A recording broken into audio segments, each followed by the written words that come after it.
Hi friends, आप सब कैसे हैं। मुझे उम्मीद है कि आप लोग बहुत अच्छे होंगे और अच्छे से पढ़ाई कर रहे होंगे। दोस्तों, इसके पहले भारतेंदु युग में हम भारतेंदु को और प्रेमघन को पढ़ चुके हैं। आज हम किसको पढ़ेंगे? प्रताप नारायण मिश्र को पढ़ेंगे। ये भी एग्जाम में पूछ लिए जाते हैं। और भारतेंदु युग में प्रताप नारायण मिश्र का महत्वपूर्ण स्थान है। जो समस्या पूर्ति है उसमें भी इनका योगदान रहा। तो आज हम प्रताप नारायण मिश्र के बारे में सारे तथ्य को विस्तार से जानेंगे। उनकी पंक्तियों को जो एग्जाम में पूछी गई हैं उसको हम ट्रिक के माध्यम से याद भी करेंगे और जो रचनाएं हैं उनकी भी ट्रिक बना के याद कर लेंगे। जैसे हम विगत रचनाएं थी उनको याद किए हैं, वैसे हम इनको भी याद करेंगे। अब देखते हैं प्रताप नारायण मिश्र। प्रताप नारायण मिश्र जो है उनका समय क्या है? प्रताप नारायण मिश्र का समय है, जन्म कब होता है? 1856। जन्म कब हुआ? 1856 में। कहाँ होता है? बैजे गांव उन्नाव में। कहाँ होता है? बैजे गांव उन्नाव में इनका जन्म होता है। मृत्यु कहाँ होती है? कब होती है? 1894 में। मृत्यु कब होती? 1894। और जन्म कब हुआ? 1856। प्रेमघन का जन्म कब हुआ था? 1855 में हुआ था। भारतेंदु का कब हुआ था? 1850 में हुआ था। अब देखते हैं इनको क्या हिंदी का एडिशन कहा जाता है। हिंदी का एडिशन किसे कहा जाता है? अगर एग्जाम में पूछे तो प्रताप नारायण मिश्र को कहा जाता है। और कहा किसने है? शुक्ल ने, रामचंद्र शुक्ल ने इनको हिंदी का एडिशन कहा है। और हिंदी का स्टील अगर पूछे किसे कहा गया है तो हम बाल मुकुंद गुप्त को मानेंगे। हिंदी का स्टील किसे कहा जाता है? बाल मुकुंद गुप्त नहीं, बाल कृष्ण भट्ट, सॉरी, बाल कृष्ण भट्ट को हिंदी का स्टील कहा जाता है। और हिंदी का एडिशन अगर पूछे तो प्रताप नारायण मिश्र को कहा जाता है। अब इसमें कंफ्यूज होंगे कि किसे एडिशन कहा जाता है, किसे स्टील कहा जाता है। तो हम देख रहे हैं भट्ट में भी टा आया है और स्टील जब बोल रहे हैं तो उसमें भी टा आया है। भट्ट में भी टा और हिंदी का स्टील अगर पूछे तो स्टील में भी टा। स्टील किसे कहा जाता है? भट्ट को। और जो दूसरा वाला है एडिशन किसे कहा जाता है? तो प्रताप नारायण मिश्र को। इसके बाद है भारतेंदु का दूसरा रूप। इन्हें और क्या कहा जाता है? भारतेंदु का दूसरा रूप। और कहा किसने है? बाल मुकुंद गुप्त। बाल मुकुंद गुप्त भारतेंदु को क्या कहते हैं? ये प्रताप नारायण मिश्र को क्या कहते हैं? ये भारतेंदु के दूसरे रूप हैं। निबंध का बृहत्त्रयी। निबंध के बृहत्त्रयी में, बृहत्त्रयी मतलब कि तीन ऐसे निबंधकार हैं जो सर्वश्रेष्ठ हैं। वो कौन है? एक मिश्र मतलब प्रताप नारायण मिश्र, एक बालकृष्ण भट्ट और तीसरे जो हैं वो बाल मुकुंद गुप्त। निबंध का बृहत्त्रयी अगर पूछे तो आप लोग कहेंगे मिश्र भट्ट गुप्त। ऐसे याद कर लेंगे, मिश्र भट्ट गुप्त।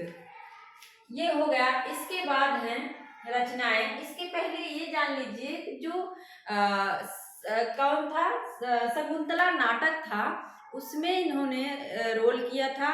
और शकुंतला का रोल करने के लिए इन्होंने अपनी मूछ मुड़वाने के लिए अपने पिताजी से आज्ञा मांगते हैं। ये क्वेश्चन पूछा जाता है कि ऐसे कौन से भारतीय युग के कवि थे जिन्होंने अभिनय करने के लिए अपनी मूछ मुड़वाने के लिए पिताजी से अपने ये लिया था, आज्ञा ली थी। तो प्रताप नारायण मिश्र ने। इसके बाद है कि रचनाएं। रचनाएं देख लेते हैं। प्रेम पुष्पावली पहली है, प्रेम पुष्पावली। मन की लहर, प्रताप लहरी, श्रृंगार विलास, संगीत शकुंतल, लोकोक्त शतक, हर गंगा तृप्यंताम। पहली है प्रेम पुष्पावली।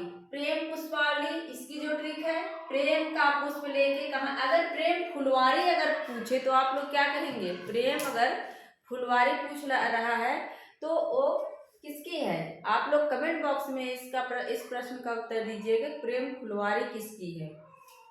प्रेम पुष्पावली, पुष्प लेके मन में लहर है, कहीं हम जा रहे हैं, होता है ना, पुष्प लेके जाते हैं देने, तो क्या होता है, मन में अजीबोगरीब ख्याल आते रहते हैं, लेगा कि नहीं, एक्सेप्ट करेगा कि नहीं।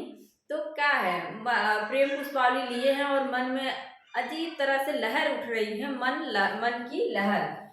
इसके बाद क्या है, मन की लहर के बाद है प्रताप लहरी, और वो लहर जो है लहरी बन गया है। लहर क्या हुआ, लहरी बन गया। और ये सब किस में कर रहे हैं हम, श्रृंगार में पढ़ के कर रहे हैं, प्रेम में पढ़ के कह रहे हैं, श्रृंगार विलास। और फिर क्या कर रहे हैं, संगीत भी गा रहे हैं।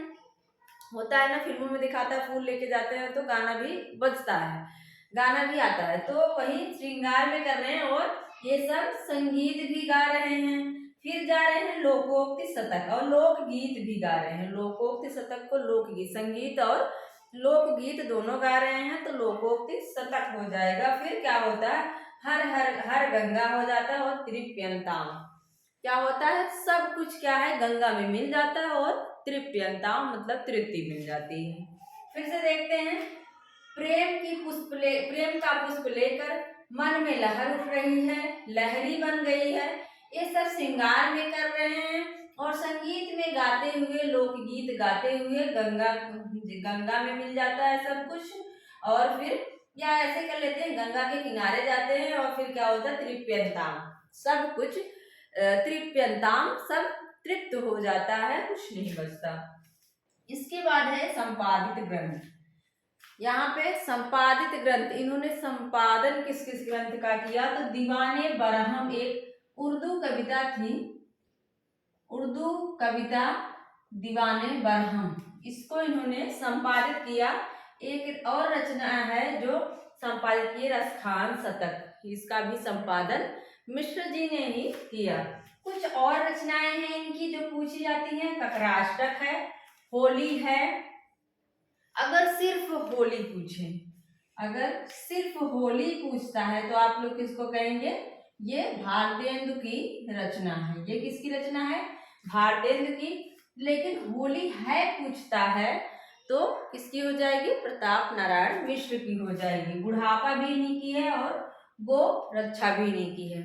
मुझे लगता है आप लोगों को याद हो गया होगा, ककराष्टक, होली है, बुढ़ापा, गो रक्षा, ये सारी रचनाएं इन्हीं की हैं। ये सब मिलता नहीं है, लेकिन कभी कभी एग्जाम में पूछ लिया जाता है तो हमें लगता है अरे ये किसकी रचना है, तो आप लोग इन रचनाओं को भी याद करते चलें। इसके बाद इनकी पंक्तियां हैं जो बहुत ही पूछी गई हैं। अब उन पंक्तियों को हम ट्रिक के माध्यम से याद कर लेते हैं। अब हम पंक्तियों को ट्रिक के माध्यम से याद कर लेते हैं। ये जो इन लोगों की रचनाएं थी भारतेंदु युग की, उस समय देश जो है आज़ादी की तरफ बढ़ रहा था, और जो उस समय की सामाजिक समस्या थी, जो जनता की समस्या थी, उनके बारे में ये लोग लिख रहे थे, जनता को जागरूक कर रहे थे। तो उसी से संबंधित ये सारी पंक्तियां हैं। अब देखते हैं, इनकी जो पंक्ति है बहुत इंपॉर्टेंट है, ये पूछी गई है। जपो निरंतर एक जुबान, हिंदी हिंदू हिंदुस्तान। इनकी एक कविता है, हिंदी की हिमायत। पूछा जाता है एग्जाम में, ऐसे कौन से कवि हैं जिन्होंने हिंदी हिंदू हिंदुस्तान का नारा दिया, तो कौन से हैं, प्रताप नारायण मिश्र हैं। और किस कविता में कहते हैं, हिंदी की हिमायत, हिंदी की हिमायत कविता, उसमें इन्होंने हिंदी हिंदू हिंदुस्तान का नारा दिया।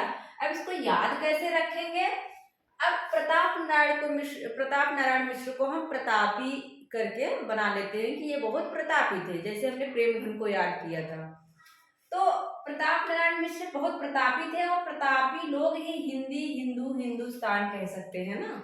जिसका प्रताप है वही क्या है, वही हिंदी हिंदू और हिंदुस्तान कह सकता है, ऐसे याद कर लेंगे। फिर है, सब धन लिए जात अंग्रेज, केवल हम लेक्चर को तेज। सब धन लिए जात अंग्रेज, केवल हम लेक्चर को तेज। अब लेक्चर कौन देता है, घर में होता है ना, जो मुखिया होता है उसको वही सबसे ज्यादा लेक्चर देता है, लोगों को बताएगा ऐसे नहीं ऐसे करना है, क्योंकि वो प्रतापी है, उसका प्रताप है, उसे हर चीज की जानकारी है, कैसे सब कुछ चलना है। तो वहीं से याद कर लेंगे, जो प्रतापी होता है वो क्या करता है, लेक्चर ज्यादा देता है, लेक्चर बहुत तेज देता है। तो अगर एग्जाम में ऐसी पंक्ति दिखे जहां पर लेक्चर को तेज आ जाए, लेक्चर के तेज आ जाए, लेक्चर तेज कौन देता है? जो प्रतापी होता है। याद हो गया होगा। अब देखते हैं, जैसे कंता घर रहे तैसे रहे विदेश। ये बहुत पूछा गया है। इसके आगे की लाइन रहती है, लेकिन ये लाइन जरूर रहती है कि जैसे कंता घर रहे तैसे रहे विदेश। अब विदेश शब्द में से विदेश ही निकाल लेंगे।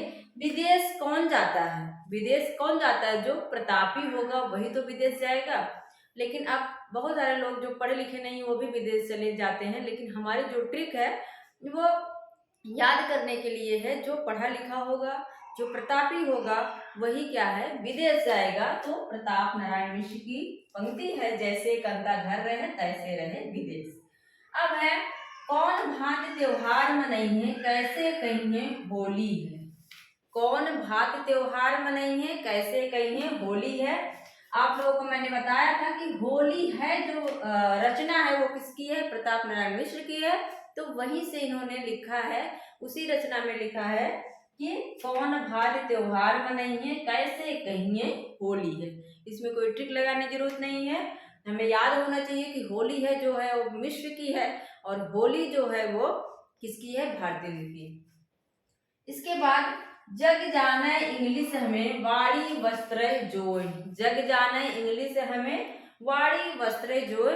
इंग्लिश ऐसा होता है ना कि गांव वगैरह में देखते जो थोड़ा सा इंग्लिश वगैरह बोलता है, ऐसा लगता है कि बहुत पढ़ने में तेज है, जबकि ऐसा कुछ नहीं है। जो इंग्लिश है वो भी एक भाषा है और हिंदी भी एक भाषा है।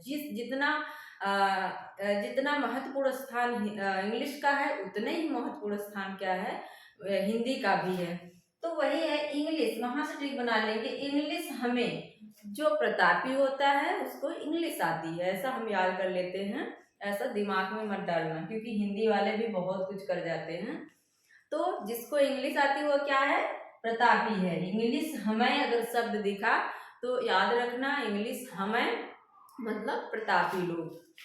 इसके बाद है, कौन करे जो नहीं कसकत सुनि विपत्ति बाल विध्वनि। ये किसकी है? ये कहाँ से ली गई है? मन की लहर इनकी एक रचना है जो मैंने याद करवाया, उसी में इन्होंने लिखा है सुनि विपत्ति बाल विध्वनि की।